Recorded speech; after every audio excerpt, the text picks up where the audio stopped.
ಇನ್ನು ಜಿಲ್ಲೆಯಲ್ಲಿ ಕಳೆದ ಕೆಲವು ದಿನಗಳಿಂದ ಸುರಿತಾ ಇರುವ ಭಾರೀ ಮಳೆಗೆ ಮೂಡಬಿದರೆ ತಾಲೂಕಿನ ಇರುವೈಲು ಗ್ರಾಮ ಪಂಚಾಯತ್ ವ್ಯಾಪ್ತಿಯ ಪಂಜ ಎಂಬಲ್ಲಿ ಪ್ರಶಾಂತ್ ಮತ್ತು ರಾಜೇಶ್ ಎಂಬವರ ಅಡಿಕೆ ತೋಟ ಕುಸಿತವಾಗಿ ತೋಟದ ಮೇಲ್ಭಾಗದಲ್ಲಿ ಇದ್ದಂತಹ ಮನೆ ಅಪಾಯಕ್ಕೆ ಸಿಲುಕಿದ್ದು ಯಾವುದೇ ಕ್ಷಣದಲ್ಲಿ ಸಂಪೂರ್ಣ ಮನೆ ದರಶಾಹಿಯಾಗುವಂತಹ ಭೀತಿ ಎದುರಾಗಿದೆ. 100ಕ್ಕೂ ಅಧಿಕ ಅಡಿಕೆ ಮರಗಳು ನಾಶವಾಗಿದ್ದು ಸುಮಾರು 25 ಲಕ್ಷ ರೂಪಾಯಿ ನಷ್ಟ ಸಂಭವಿಸಿದೆ ಎಂದು ಅಂದಾಜು ಮಾಡಲಾಗಿದೆ.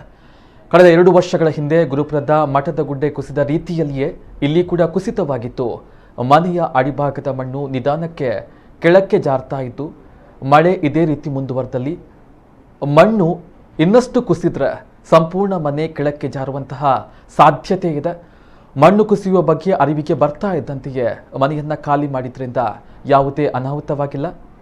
ಮೂಡಬಿದರೆ ತಾಲೂಕು ತಹಶೀಲ್ದಾರ್ ಪುಟ್ಟರಾಜು, ಕಂದಾಯ ನಿರೀಕ್ಷಕ ಮಂಜುನಾಥ್ ಮತ್ತು ಗ್ರಾಮ ಲೆಕ್ಕಾಧಿಕಾರಿ ಗಾಯತ್ರಿ ಸ್ಥಳಕ್ಕೆ ಭೇಟಿಯನ್ನು ನೀಡಿ ಪರಿಶೀಲನೆ ನಡೆಸಿದ್ದು ನಷ್ಟದ ಅಂದಾಜು ನಡೆಸಿ ಪರಿಹಾರ ಒದಗಿಸುವ ಭರವಸೆ ನೀಡಿದ್ದಾರೆ. ಇನ್ನು ಇದೇ ವೇಳೆ ಇರುವೈಲು ಗ್ರಾಮ ಪಂಚಾಯತ್ ಅಧ್ಯಕ್ಷ ವಲೇರಿಯನ್ ಕುಟ್ಟಿನ್ನ, ಪಂಚಾಯತ್ ಸದಸ್ಯ ನಾಗೇಶ್ ಅಮೀನ್, ಎಪಿಎಂಸಿ ಸದಸ್ಯ ಚಂದ್ರಹಾಸ ಸನಿಲ್, ಪಿಡಿಒ ಕಾಂತಪ್ಪ, ಮುಖಂಡ ಹರೀಶ್ ಕರ್ಕೇರ ಸೇರಿದಂತೆ ಸ್ಥಳೀಯ ಪ್ರಮುಖರು ಸ್ಥಳಕ್ಕೆ ಭೇಟಿಯನ್ನು ನೀಡಿದರು.